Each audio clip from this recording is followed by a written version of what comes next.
warahmatullahi wabarakatuh. Selamat pagi teman-teman. Di sini saya akan menjelaskan mengenai materi sistem pada organisasi kehidupan. Ada yang tahu apa itu sistem organisasi kehidupan? Ya, benar sekali. Sistem organisasi kehidupan itu berhubungan dengan makhluk hidup, di mana makhluk hidup tidak hanya kita sebagai manusia, tetapi juga ada hewan dan tumbuhan. Ada yang tahu mengapa manusia bisa berjalan, lalu tumbuhan bisa berbuah, tumbuhan bisa berdiri tegak? Ada yang tahu itu mengapa?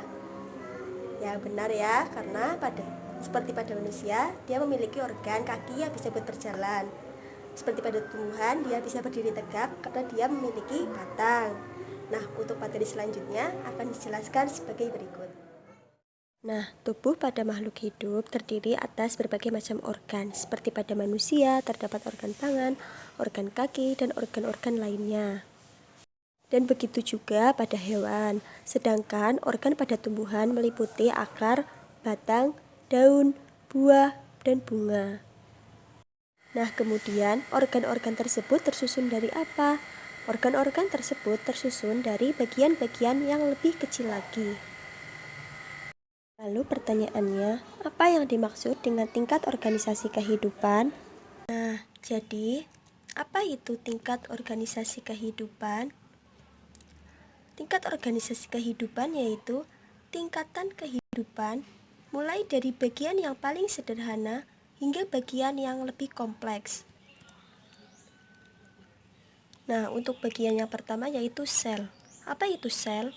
Sel adalah tingkat organisasi kehidupan yang pertama berupa satuan fungsi dan struktur terkecil dari suatu makhluk hidup.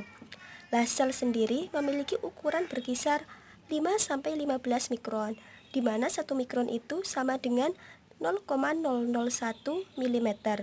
Lah, kecil banget bukan ukurannya? Nah, berikut terdapat perbedaan antara sel hewan dan sel tumbuhan.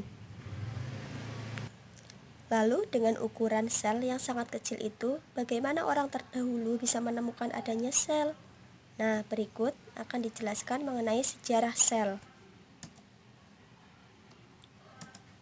Yang pertama dikemukakan oleh Robert Hooke pada tahun 1665. Ia melakukan pengamatan pada sayatan gabus dari batang Quercus subet menggunakan mikroskop.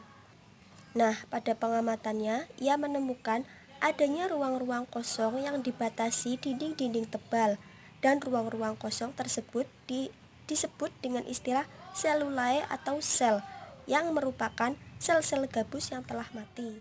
Kemudian, pada tahun 1831, Robert Brown mengatakan bahwa sel merupakan suatu ruangan kecil yang dibatasi oleh membran, yang di dalamnya terdapat cairan atau protoplasma. Nah, protoplasma terdiri dari plasma sel atau sitoplasma dan inti sel atau nukleus. Nah, di dalam inti sel tersebut terdapat plasma inti atau nukleoplasma. Kemudian, pada tahun 1839, Theodor Schwann mengatakan bahwa semua organisme tersusun atas sel, dan kemudian disempurnakan oleh ahli mikrobiologi Prancis Louis Pasteur yang dilakukan pada tahun 1859 sampai 1861, yang kemudian didapatkan teori bahwa sel berasal dari sel. Sel itu tersusun dari apa saja? Di sini akan dijelaskan mengenai komponen penyusun sel. Jadi, sel itu tersusun oleh dua komponen, yaitu perkomponen organik dan komponen anorganik.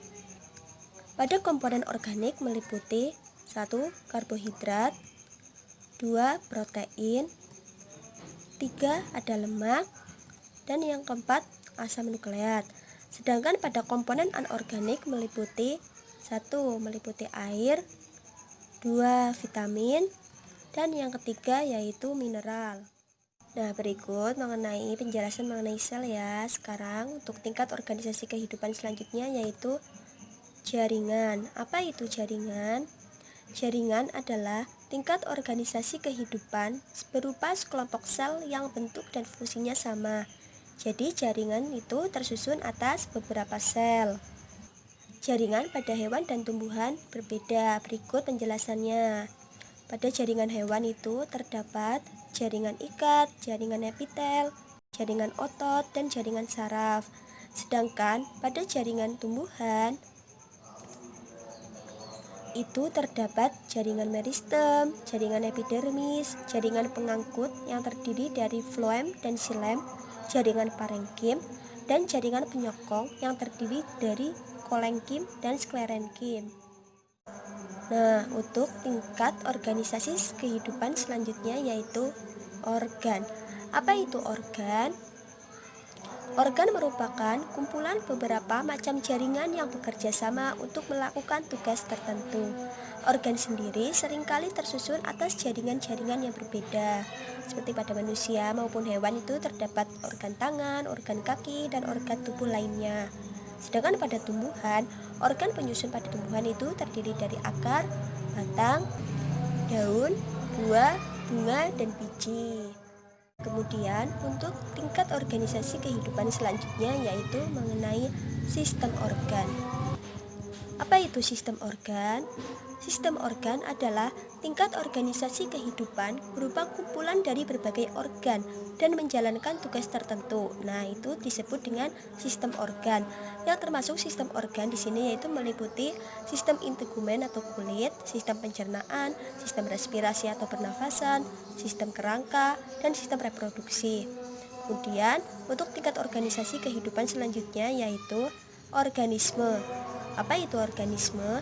Dalam biologi dan ekologi, organisme dalam bahasa Yunani yang disebut dengan organon yang berarti alat adalah kumpulan molekul-molekul yang saling mempengaruhi sedemikian sehingga berfungsi secara stabil dan memiliki sifat hidup.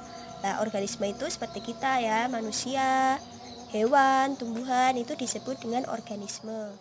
Nah, selanjutnya yaitu mengenai keterkaitan antara sistem organisasi dengan ilmu lingkungan. Nah, bidang tersebut disebut dengan ekologi. Jadi, ekologi yaitu ilmu yang mempelajari tentang organisme di tempat tinggalnya. Bidang ekologi memiliki keterkaitan dengan sistem organisasi kehidupan. Nah, berikut ruang lingkup sistem organisasi kehidupan. Yang pertama yaitu meliputi makromolekul. Di sini makromolekul terdiri dari unsur-unsur atau atom-atom yang akan menyusun protoplasma. Protoplasma di sini terdiri dari karbohidrat, protein, lemak, dan penyusun sel lainnya yang akan membentuk suatu sel. Nah, dari sel ini akan membentuk suatu jaringan, di mana jaringan adalah kumpulan beberapa sel yang memiliki bentuk dan fungsi yang sama. Kemudian, dari jaringan tersebut akan membentuk organ-organ tubuh untuk melakukan fungsi-fungsi tertentu. Kemudian akan membentuk sistem organ dan membentuk organisme seperti kita, manusia, hewan, dan tumbuhan. Kemudian akan terbentuk populasi, di mana populasi yaitu kumpulan organisme yang sama, dan kemudian akan membentuk komunitas, di mana komunitas merupakan kumpulan dari populasi yang berbeda-beda dan akan membentuk suatu ekosistem dan akan membentuk biosfer. Selain itu juga, sistem organisasi kehidupan juga memiliki keterkaitan dalam bidang biofisika.